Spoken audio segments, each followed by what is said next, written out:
Good day students. मैं doctor Smita Sharma, associate professor in physics, government Dungar college. आज हम निर्देश तंत्र पाठ के अंतर्गत समान क्षेत्र में गति का तीसरा क्षेत्र का अध्ययन करेंगे, जो कि है चुंबकीय क्षेत्र। हम इस लेक्चर में चुंबकीय क्षेत्र में गति का अध्ययन करेंगे। अब हमें पता है कि यदि कोई Q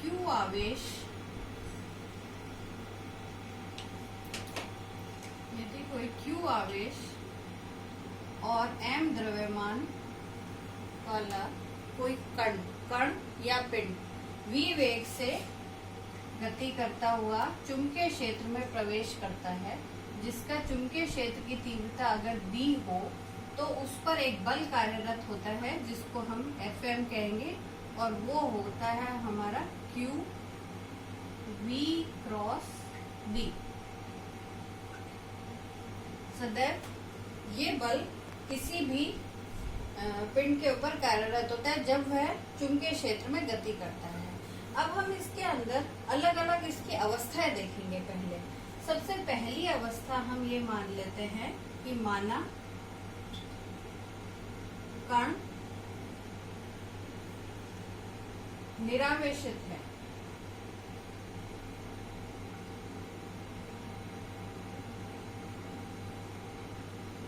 निरावेशित है अर्थात क्या हो गया, उस पर जो आवेश का मान है वो 0 है। ऐसी स्थिति में चुंबकीय क्षेत्र में अगर वो गति करता है तो उस पर चुंबकीय बल कितना लगेगा? 0। उस पर कोई चुंबकीय बल कार्यरत नहीं होगा। अर्थात कण पर अगर आवेश है तभी उसे चुंबकीय बल अनुभव होगा, नहीं तो नहीं होगा। दूसरा अवस्था हम ले लेते हैं, यदि कण विरामावस्था में है, यानी रेस्ट पोजीशन में है। हमने क्या करा है, हमने चुंबकीय क्षेत्र B के अंदर एक आवेश को रख दिया जो कि स्थिर रखा हुआ है विरामावस्था में। ऐसी स्थिति में उस पर चुंबकीय क्षेत्र का मान चुंबकीय बल कितना लगेगा? 0। क्यों? क्योंकि V इज 0। तो इसका मतलब क्या हो गया, अगर कण विरामावस्था में है तो उस पर आवेश होने के बावजूद उसे कोई चुंबकीय बल अनुभव नहीं होगा। तीसरा केस ले लेते हैं हम। तीसरा केस है, यदि B का मान 0 है। B का मान 0 है यानी चुंबकीय क्षेत्र की तीव्रता ही 0 है। चुंबकीय क्षेत्र की तीव्रता 0 है, इसका मतलब वहां कोई चुंबकीय क्षेत्र है ही नहीं। ऐसी स्थिति में उस पर कोई चुंबकीय बल कार्यरत नहीं होगा। तो ये 3 केसेस तो ये हो गए जब चुंबकीय बल नहीं लगेगा। अब हम इसके अलावा कोई और केस ले लेते हैं। अब हम केस लेते हैं, यदि V तथा B समान दिशा में है।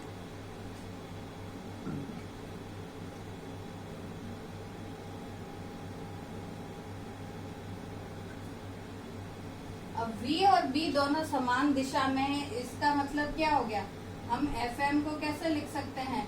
Q V क्रॉस B लिखा हुआ है, इसको हम लिख सकते हैं QVB साइन थीटा। ऑब्वियस है, एन कैप उसकी डायरेक्शन को बताएगा, तो QVB साइन थीटा है। तो ऐसी जब V और B दोनों की एक ही दिशा है तो थीटा का मान कितना हो जाएगा? 0 हो जाएगा। थीटा का मान 0 होगा तो Fm का मान कितना हो जाएगा? Fm का मान 0 हो जाएगा। तो इसका मतलब अगर कोई इस स्थिति में क्या हुआ, कोई आवेशित कण है जो कि चल रहा है, चुंबकीय क्षेत्र में चल रहा है, लेकिन वो उसी दिशा में चल रहा है जिस दिशा में चुंबकीय क्षेत्र लग रहा है, तब भी उस पर कोई चुंबकीय बल नहीं लगेगा।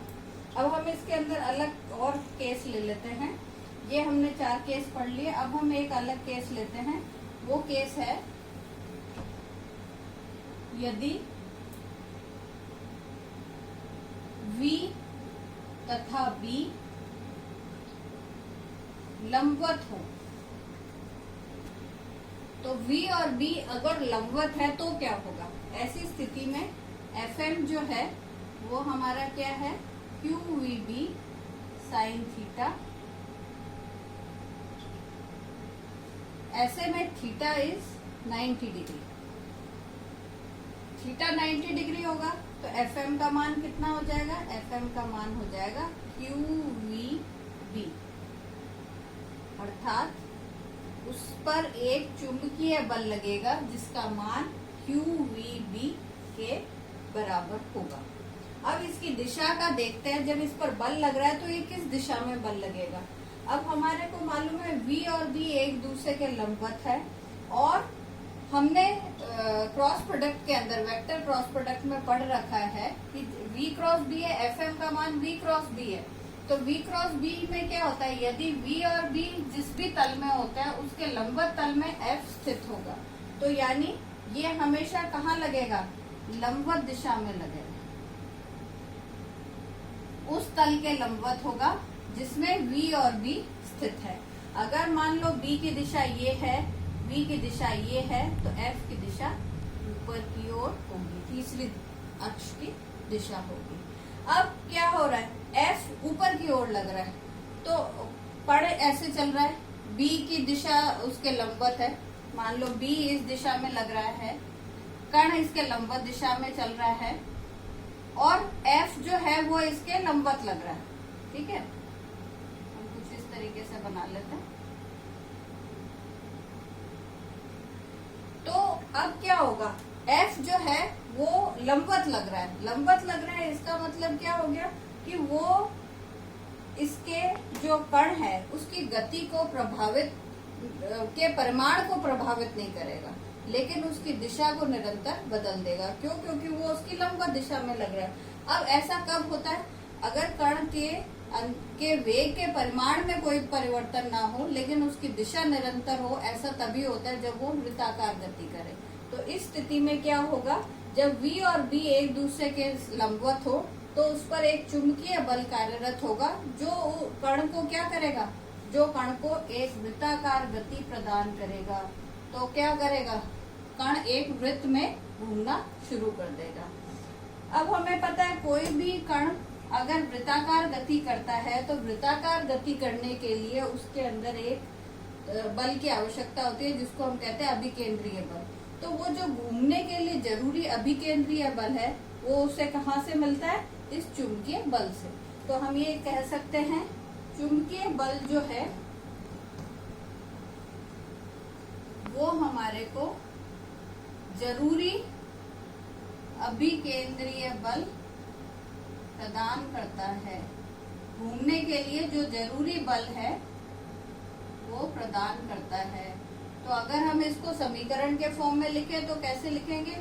QVB बराबर mv² अपॉन r। ये हमारे समीकरण हो गई। अब इसको थोड़ा सा सिंप्लीफाई करें तो हम क्या निकाल सकते हैं? हम उस वृत्त की त्रिज्या निकाल सकते हैं जिस वृत्त को वो कण जिस वृत्त में घूमना शुरू करता है। तो कण जो जिस वृत्त में घूम रहा है उसकी त्रिज्या किसके बराबर होगी? V हम कैंसिल आउट कर देते हैं तो R का मान आ जाएगा हमारा mv अपॉन QB। ये उस वृत्त की त्रिज्या है जिस वृत्त के में कण चक्कर लगाना शुरू कर देता है। अब हम इसी के साथ साथ इस कण के घूमने की आवृत्ति भी निकाल सकते हैं। तो आवृत्ति क्या होगी? आवृत्ति होगी हमारी V होता है V अपॉन D। ठीक है, तो वेलोसिटी वेग बटा तय की गई दूरी। तो वेग तो V है ही, D क्योंकि वृत्त में घूम रहा है तो परिधि के बराबर हो जाएगा 2πr। तो n का मान V अपॉन 2πr हो जाता है। r का मान रख देते हैं यहाँ से, तो ये हो जाएगा 2π mv QB। V cancel out हो जाएगा तो आपके पास n का मान कितना आ गया? QB upon 2π। ये हमारी आवृत्ति हो गई। अब इसी के साथ साथ आवर्तकाल भी निकाल सकते हैं। आवर्तकाल क्या होता है? आवर्तकाल का मान कितना निकलेगा? आवर्तकाल का मान होता है 2π/n। तो ये आ जाएगा आपका 2π/QB इंटू n।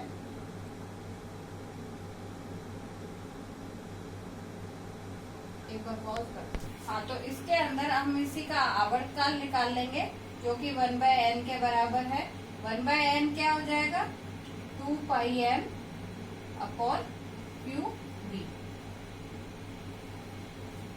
इस में एक और चीज हम निकाल सकते हैं, वो है कि जो कण है उसके अंदर क्योंकि बल लग रहा है तो उसके अंदर एक संवेग उत्पन्न होगा। उस संवेग का मान भी हम निकाल सकते हैं।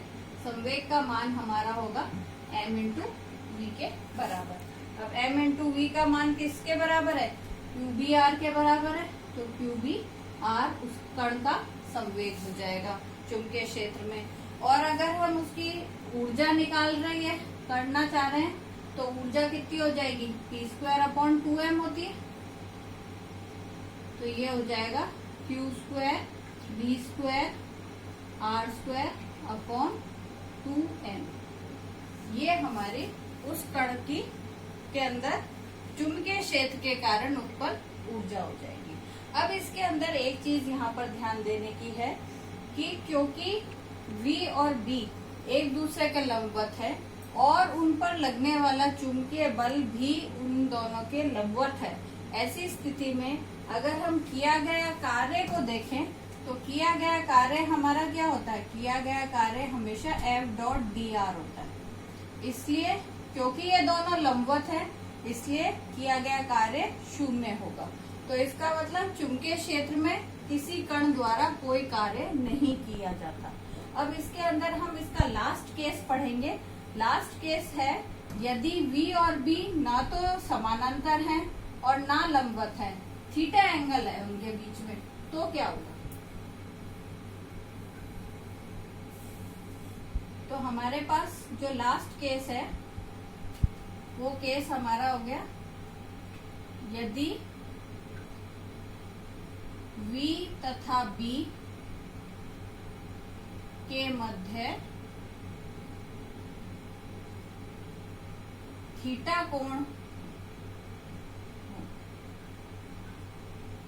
तो इसका मतलब ये हो गया V और B जो है किसी एंगल पे है, थीटा कैन बी एनीथिंग। ऐसी स्थिति में Fm जो है वो हमारा किसके बराबर होगा? QVB sin theta. अगर हम केवल मैग्नीट्यूड की बात करें QVB sin थीटा। अब ये जो बल है ये हमारा क्योंकि V और B तो एंगल पर है तो इस हिसाब से हम क्लियरली नहीं कह सकते कि वो परपेंडिकुलरली अपवर्ड लगेगा। तो अब इसका पता लगाने के लिए हम कैसे देख सकते हैं कि मान लिया कोई कण है वो V वेग से इस दिशा में गति कर रहा है और जो चुंबकीय बल है, नहीं चुंबकीय बल हम इस दिशा में ले लेते हैं, चुंबकीय क्षेत्र की तीव्रता हम इस दिशा में ले लेते हैं और कोई कण जो है वो V वेग से इस दिशा में थीटा कोण बनाते हुए, B के साथ थीटा कोण बनाते हुए इस चुंबकीय क्षेत्र में प्रवेश करता है। तो अब इसमें क्या होगा? इसका अध्ययन करने के लिए हम क्या करते हैं? V को दो घटकों में विभक्त करते हैं। एक इधर हो जाएगा V cos थीटा और इधर हो जाएगा आपका V sin थीटा। तो अब क्या होगा? ये जो V cos थीटा है ये क्या कर रहा है? कण को आगे गति प्रदान कर रहा है, चुंबकीय क्षेत्र की दिशा में ही गति प्रदान कर रहा है और ये जो है वो उसके लंबवत लग रहा है। तो V sin थीटा जो घटक है वो इसको वृत्ताकार गति प्रदान करेगा और V cos थीटा इसको आगे की ओर गति प्रदान करेगा। ऐसी स्थिति में कण जो किस पथ को लेगा? उसका कण का पथ वृत्ताकार भी होगा और आगे की ओर आगे भी बढ़ेगा। तो इसका कौन सा पाथ हो गया? एक हेलिकल पाथ को ट्रेस करेगा, एक हेलिक्स बनाना शुरू कर देता है। इस प्रकार से हमने चुंबकीय क्षेत्र में जब कोई कण एंटर करता है, जब कोई कण उसके अंदर जाता है तो उसके ऊपर अलग अलग अवस्थाओं में अलग अलग प्रकार से चुंबकीय क्षेत्र लग जाता है। यहाँ एक चीज ध्यान देने की है कि हमने जो बी है वो वेरिएबल नहीं माना, वो फिक्स है, ठीक है। क्यों? क्योंकि हम एक समान क्षेत्र में गति का अध्ययन कर रहे हैं। अब इस पाठ में आगे हम पढ़ेंगे, क्योंकि हमें अजड़त्वीय तंत्र, अभी तक हमने जड़त्वीय तंत्र ही पढ़े थे, अजड़त्वीय तंत्र पढ़ने हैं, तो इसके लिए हम सबसे पहले आभासी बल, सूडो फोर्सेस के बारे में अगले लेक्चर में पढ़ेंगे। धन्यवाद।